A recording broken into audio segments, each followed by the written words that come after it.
Good morning children. अभी हम लोग चैप्टर 2 ज्योग्राफी का पढ़ रहे थे, that is the physical features of India. इसमें हमने अभी इंडियन माउंटेन्स देखा है ना, हिमालय माउंटेन्स देखा, उसके डिविजन्स को देखा। अब हम उस जो हमारा फिजिकल फीचर्स है ना, फर्स्ट है माउंटेन्स, सेकेंड प्लेन्स है, तो हम नॉर्दर्न प्लेन्स को इस क्लास में आज पढ़ेंगे।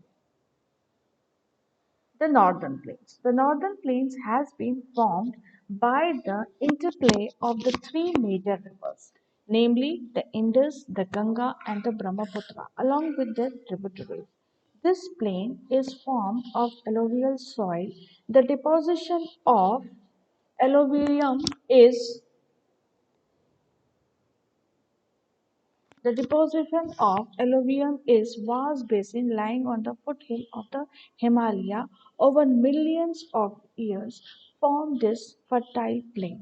It spreads over an area of 7 lakh square kilometer, the plain being about 24 kilometer long and 240 to 320 kilometers broad. It is a densely populated physiographic division. Okay, once again I am reading. The northern plain has been formed by the interplay of the three major river system, namely the Indus, the Ganga, and the Brahmaputra, along with their tributaries. The plain is formed of alluvial soil. The deposition of alluvium is vast basin lying at the foothill of the Himalaya over millions of years form this fertile plain. It spreads over an area of 7 lakh square kilometer, the plain being about 24 kilometer long and 240 to 320 kilometer broad. It is a densely populated physiographic division. जो northern plain है, जो उत्तरी मैदान है, वो majorly 3 river system से बना हुआ है। वो 3 रिवर्स हैं, इंडस, गंगा और ब्रह्मपुत्र। सिंधु, गंगा और ब्रह्मपुत्र, और इनकी जो ट्रिब्यूटरी, इनकी जो सहायक नदियां हैं, उनसे ये बना हुआ है। और ये जो प्लेन है, ये रिच है एलोवियल सॉइल के लिए, और इसमें बहुत ज़्यादा एलोवियल सॉइल जो इसके फुटहिल्स में, हिमालय का जो फुटहिल्स है उसमें जमा हुआ है। और ये बहुत ही फर्टाइल प्लेन है, बहुत ही उपजाऊ भूमि है। और ये जो फैला हुआ है, इसका जो फैलाव है वो 7 लाख स्क्वायर किलोमीटर तक फैला हुआ है ये मैदान। और इसकी लंबाई जो है वो 2400 किलोमीटर है इस मैदान की, और चौड़ाई जो है वो 240 से लेकर 320 किलोमीटर ये चौड़ा है। और ये हाईली पॉपुलेटेड है, बहुत ही जनसंख्या से भरा हुआ है, बहुत अत्यधिक मात्रा में जनसंख्या यहाँ पर है, पाई जाती। क्यों पाई जाती है? क्योंकि ये एक बहुत ही उपजाऊ भूमि है। नॉर्दर्न प्लेन जो है वो बहुत ही उपजाऊ है, इसलिए यहाँ पे जो पॉपुलेशन है बहुत ही ज़्यादा है। अब यहाँ मैप में देखिए कि ये कहाँ से कहाँ फैला है। तो ये राजस्थान से लेकर हमारा आसाम तक फैला हुआ है। मतलब हमारा हिंदुस्तान का जो बॉर्डर जो पाकिस्तान को लगा हुआ है, वो वहाँ से लेके राजस्थान, पंजाब, आप देखिए कौन कौन से स्टेट नॉर्दर्न प्लेन्स में आते हैं। राजस्थान, पंजाब, हरियाणा, दिल्ली, उत्तर प्रदेश, उत्तराखंड का बहुत थोड़ा सा हिस्सा, हिमाचल का थोड़ा सा हिस्सा, बिहार, वेस्ट बंगाल, मेघालय और असम, ये पूरे इतने एरिया में नॉर्दर्न प्लेन्स जो है वो फैला हुआ है। अब northern plains, which with a rich soil cover combined with adequate water supply and favorable climate, it is agriculturally a productive part of India. The rivers coming from the northern mountain are involved in depositional work. In the lower course, due to gentle slope, the velocity of the river decreases, with, which results in the formation of riverine island. The rivers in their lower course split into numerous channels due to the deposition of slits. These channels are known as distributaries. Once again, I am reading. With a rich soil cover combined with adequate water supply and favorable climate, it is agriculturally a productive part of India. The rivers coming from northern mountains are involved in depositional work. In the lower course, due to gentle slope, the velocity of the river decreases, with which results in the formation of riverine island. The river is in their lower course splits into numerous channels due to the deposition of slit. These channels are known as distributaries. जो northern plain है, यहाँ पर बहुत ही rich soil है, यहाँ पर पानी की मात्रा भी अच्छी है और एडिक्वेट और फेवरेबल क्लाइमेट है, जो एग्रीकल्चर के लिए बहुत ही उपयोगी, माने खेती करने के लिए यहाँ पर हमको जो मिट्टी मिल रही है वो भी बहुत अच्छी है और जो पानी की जितनी मात्रा चाहिए वो भी हमको सफिशिएंट मिलता है और जो खेती करने के लिए जो क्लाइमेट है, जो मौसम है, वो भी हमें इस एरिया में बहुत ही अच्छा मिलता है। इस कारण से जो नॉर्दर्न प्लेन है या नॉर्दर्न मैदान है, जो उत्तरी मैदान है, इसको हम बोलते हैं कि ये जो agriculturally productive part of India, मतलब खेती करने के लिए ये सबसे productive part of the India. तो और जो नॉर्दर्न माउंटेन से जो रिवर्स आ रही हैं, है ना, उनका काम है कि वो इन अपनी नदियों के किनारों में वो मिट्टी को धीरे धीरे रखते जाएं और जो नीचे आते जा रही हैं नदियां, उनमें धीरे धीरे स्लोप कम हो जाता है, तो रिवर का जो स्पीड है, जो बहने की जो रफ्तार है, वो भी कम होती है, जिसके कारण क्या होता है, इनमें जो मिट्टी का जमाव होता है, उस मिट्टी के जमाव के कारण छोटे छोटे नदी में आइलैंड बनने चालू, आइलैंड मतलब नदी में छोटे छोटे टापू बनने लगते हैं, या हम बोल सकते हैं कि वो नदी चारों तरफ से बह रही है और एक तरफ उसने अपनी तरफ से मिट्टी को जमा कर लिया है, तो एक छोटा नदी का टापू बनाने में ये मदद करते हैं। माने बहुत सारे नॉर्दर्न प्लेन्स में ऐसे आइलैंड्स हैं। और जो नदियां जो हैं, जो नीचे की तरफ बह रही हैं और जो अपने डिपोजिशंस को अपने रखते जा रही हैं, मिट्टियों को डिपॉजिट करते जा रही हैं, तो उस मिट्टी के डिपोजिशन से क्या होता है, कई उनमें चैनल्स बन जाते हैं और जब नदियों में उन डिपोजिशन से वो विभाजित होते जाते हैं, नदी मेन रिवर है, जब वो विभाजित होती है तो उसको हम बोलते हैं डिस्ट्रीब्यूटरी। अब हम देखें कि नॉर्दर्न प्लेन्स को कितने भागों में बांटा गया। तो नॉर्दर्न प्लेन्स को हमने 3 भागों में बांटा है। First is Punjab plain, second is Ganga plain, third is Brahmaputra. यहाँ मैप में देखिए, नंबर 1 जो है आपका पंजाब प्लेन है, नंबर 2 जो है आपका गंगा प्लेन है और नंबर 3 जो है आपका ब्रह्मपुत्र प्लेन। तो पंजाब प्लेन जो है, यहाँ पर यदि हम देखें तो हम मैप के द्वारा देखें तो हमको पता लग रहा है कि पंजाब प्लेन जो है उसका कुछ हिस्सा पाकिस्तान में चला जाता है या पाकिस्तान के बॉर्डर में है, और जो पंजाब स्टेट है वो प्लस राजस्थान प्लस दिल्ली, ये सारे को जो लेके जो नॉर्दर्न प्लेन्स का हिस्सा बना हुआ है, जो भाग है, उसको हम पंजाब प्लेन्स बोलते हैं। उसके बाद पूरा जो उत्तर प्रदेश है आपका, वो वेस्ट बंगाल और बिहार और झारखंड के कुछ हिस्से को लिए हुए ये गंगा प्लेन्स बनाता है, और मेघालय और असम का जो हिस्सा है वो बनाता है Brahmaputra plain. The northern plain is divided into 3 sections are mentioned below. First is Punjab plain. And already I told you that there are 3 divisions of this: Punjab plain, Ganga plain and Brahmaputra plain. Punjab plain. The Punjab plain, the western part of the northern plain, is referred to as the Punjab plains. The plain is formed by the Indus and its tributary, the Jhelum, the Chenab and the Ravi and the Beas and the Satluj. जो Punjab planes है वो हमारे western northern plain का western part है, उसको हम Punjab plane कहते हैं। और ये जो बना हुआ प्लेन्स है, ये किन किन नदियों से बना हुआ है? सिंधु नदी से बना है, और सिंधु नदी की जो सहायक नदियां हैं, ट्रिब्यूटरीज रिवर्स जो हैं, झेलम है, चनाब है, रावी है, व्यास है और सतलज है, इनसे पंजाब प्लेन्स बना हुआ है। और मैंने आपको बताया कि पंजाब प्लेन्स में कौन कौन से स्टेट कवर होते हैं, या मैप के द्वारा मैंने आपको समझाया। सेकेंड आता है गंगा प्लेन। तो the Ganga plain extends between the Ghaghara and Teesta river.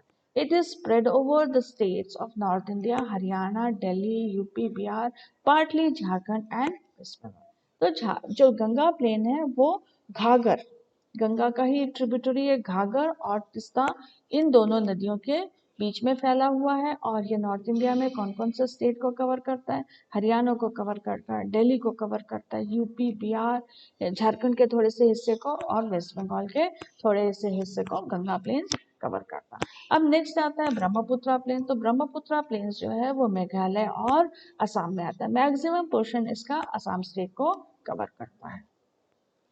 अब पंजाब प्लेन्स को थोड़ा सा और हम डिटेल में थोड़ा सा पढ़ेंगे।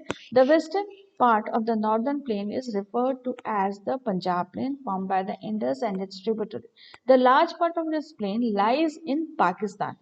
The Indus and its tributary, the Jhelum and the Chibab and the Ravi and the Byas and the Satluj, originate in the Himalaya. The section of the plain is dominated by Doabs. जो western plane, northern plain का जो western part है, जो पश्चिमी भाग है, उसको हम पंजाब प्लेन कहते हैं और ये सिंधु नदी और उसकी ट्रिब्यूटरी से बना हुआ। इसका बहुत बड़ा हिस्सा जो है वो पाकिस्तान में है ना। तो यहाँ पर मैंने पहले ही बता दिया कि सिंधु नदी और उसकी कौन कौन सी झेलम ट्रिब्यूटरीज हैं। तो झेलम है, चिनाब है, रावी है, ब्यास है और सतलज जो हिमालय से निकलती हैं, उनसे बना हुआ ये पंजाब प्लेन से। और ये जो प्लेन है पंजाब प्लेन, ये इसको हम बोलते हैं दोआब। दोआब का मतलब देखिए, दोआब का मतलब है दो और आब। दो का मतलब होता है टू वाटर, मतलब दो नदियां। दो नदियों के बीच में जो हिस्सा है या दो नदियों से जो बना हुआ हिस्सा है उसको हम क्या बोलते हैं, दोआब।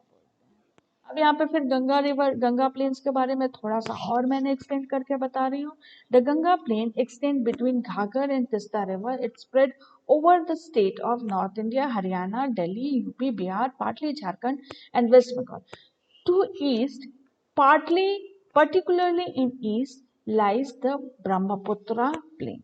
तो जो गंगा प्लेन है, मैंने आपको पहले भी बताया कि घाघर और तिस्ता नदी के बीच में है और इसमें कौन कौन से स्टेट्स आते हैं, नॉर्थ इंडिया के हरियाणा आता है, दिल्ली आता है, यूपी, उत्तर प्रदेश, बिहार, झारखंड का थोड़ा सा हिस्सा और वेस्ट बंगाल इसमें आता है।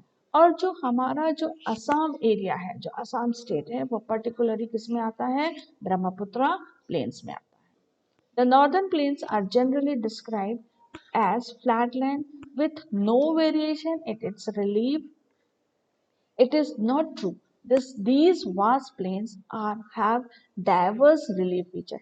जो northern plains है, ये एक flat land नहीं है ना। और हम ये भी नहीं कह सकते कि इनमें कोई वेरिएशंस नहीं है। यहाँ पर वेरिएशंस भी हैं, तो उस वेरिएशन के अकॉर्डिंग फिर से नॉर्दर्न प्लेन्स को हमने और भी भागों में बांटा है।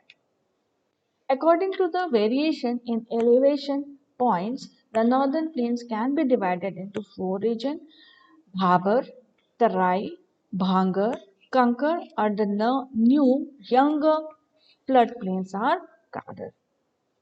तो वेरिएशंस मतलब उनमें अलग अलग भिन्नता के कारण उनके एलिवेशन, उनके स्लोप, उनकी हाइट्स, इसके अकॉर्डिंग को नॉर्दर्न प्लेन्स को हमने फिर से चार भागों में बांटा है। पहला है भाबर, दूसरा है तराई, तीसरा है भांगर, चौथा है कांकर और एक नया और एक ओरिजिन हो रहा है जिसको कि हम न्यू यंगर फ्लड प्लेन्स के बाड़ी मैदानी के रूप से हम जानते हैं, उसको हम कह रहे हैं घाघर, है ना। अकॉर्डिंग टू वेरिएशंस, पहला पोर्शन है Bhabar.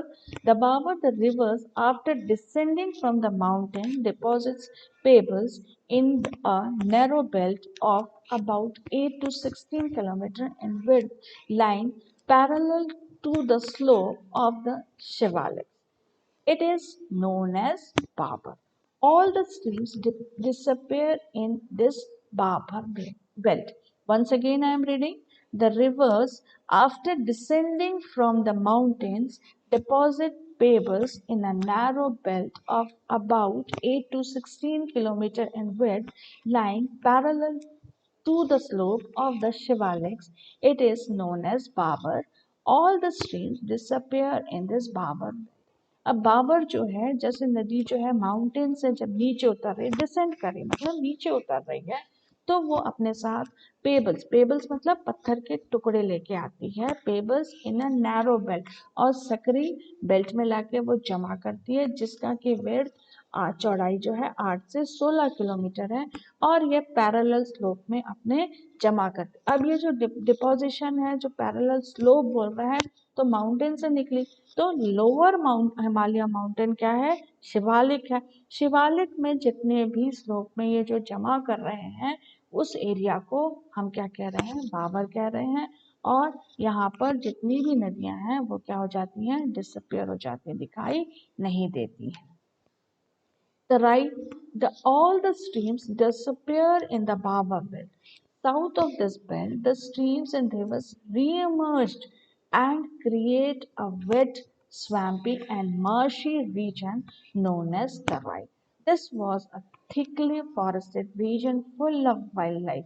The forests have been cleared to create agricultural land and to settle migrants from Pakistan after partition.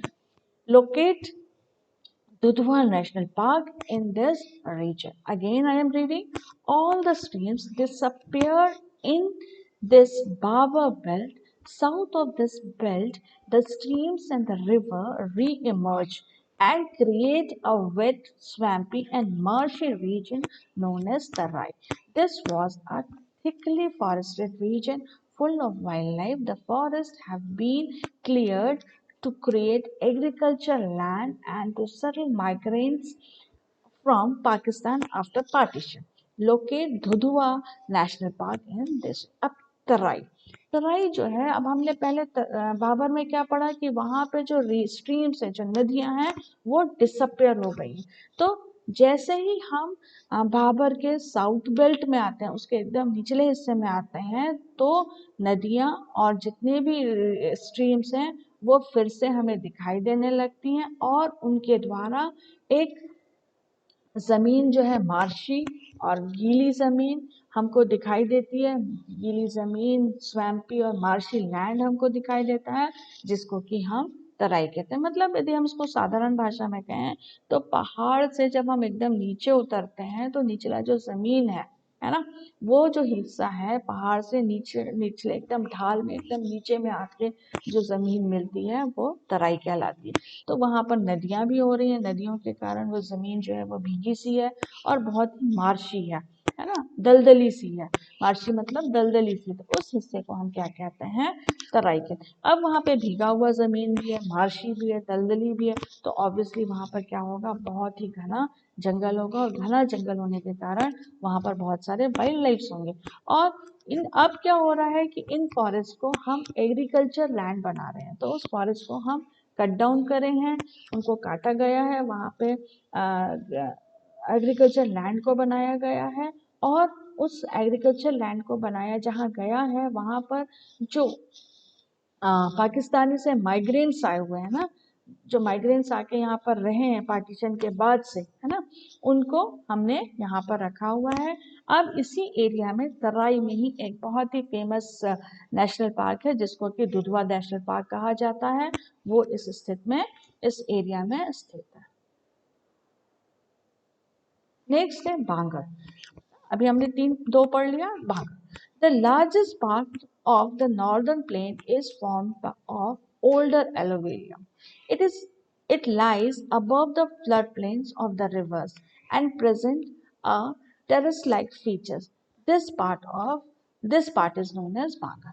So again I am reading. The largest part of the northern plain is formed of older alluvium. It lies above the floodplains of the river and present a terrace-like feature. This part is known as bangar. तो बांगर जो है वो northern plain का सबसे पुराना हिस्सा है बोल सकते हैं, और यहाँ पर पुरानी एलोविलियम सॉइल जो बोला जाता है, जो एलोविलियम से बना होता है, वो उपस्थित है। और ये जो फ्लड प्लेन है, जो बाढ़ वाला मैदानी इलाका है, उससे ये उपस्थित है और ये एक छतनुमा फीचर बनाता है और इसको हम बोलते हैं बांगर। नेक्स्ट है conquer. Kankar, the soil in this region contains calcareous deposits, locally known as Kankar. The newer, younger deposits of the floodplains are called Kadar. They are renewed almost every year and so are fertile, thus ideal of intensive agriculture. अब कंकर जो है वो जो reason है वो एक calcareous deposition का है, कैल्शियम वाले मिट्टियों का डिपोजिशन है या कैलकेरियस डिपोजिशन का एरिया है, जिसको कि हम लोकल लैंग्वेज में कंकर कहते हैं, है ना।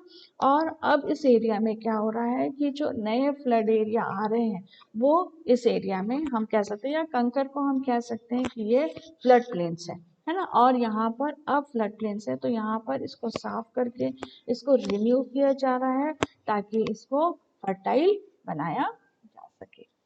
तो जहाँ फर्टिलिटी बन रही है, जो न्यू फ्लड प्लेन्स बन रहे हैं उसको हम क्या कह रहे हैं, खादर कह रहे हैं। और जो पुराना है, जो एलोविलियल सॉइल से बना हुआ है और कैलकेरियस का डिपोजिशन जो हो रहा है उसको हम क्या कह रहे हैं, कांकर कह रहे हैं। Conquer is also a flood plain. अब यहाँ डायग्राम में देखिए मैंने आपको बिल्कुल बताया डेमोग्राफिकली कैसे हमारे प्लेन्स का डिवीजन हुआ। तो यहाँ पर हमको दिख रहा है हिमालयन प्लेन्स के स्लोप से जो नितरा हुआ हिस्सा है, जैसी स्लोप जैसी ढाल आ रही है स्लोप की तो वो भावर है। फिर भावर जब स्लोप हमारी थोड़ी सी प्लेन हो रही है तो वो एरिया हमारा क्या कहला रहा है, तराई कहला रहा है। तराई से नीचे जो फ्लैट एरिया हो जा रहा है उसको हम भांगर कह रहे हैं। और तराई भांगर के नीचे जो फ्लड प्लेन्स आ रहा है, जो नदियां जो हैं जिससे बाढ़ आ रही है, तो उसको हम कादर या कांकर कहते हैं। ठीक है। अब यहाँ पर मैंने आपको नॉर्दर्न प्लेन्स की कुछ पिक्चर्स बताए हैं कि फ्लड प्लेन्स कैसे बन रहा है। फ्लड प्लेन्स देखिए नदी के जो चारों ओर बन रहा है वो ऑब्वियसली फ्लड प्लेन्स बनेगा, है ना। माउंटेन से जो स्लोप होके एकदम डीप स्लोप होके आ रहा है उसको हमने भावर कहा, ठीक है। और जो थोड़ा फ्लैट हुआ उसको हमने कहा तराई। फिर वो फ्लैट होके एकदम जो नॉर्मली फ्लैट हो गया तो वो हमारा क्या कहलाया, भांगर कहलाया। ठीक है। थैंक यू, इतना सब समझ में आया होगा।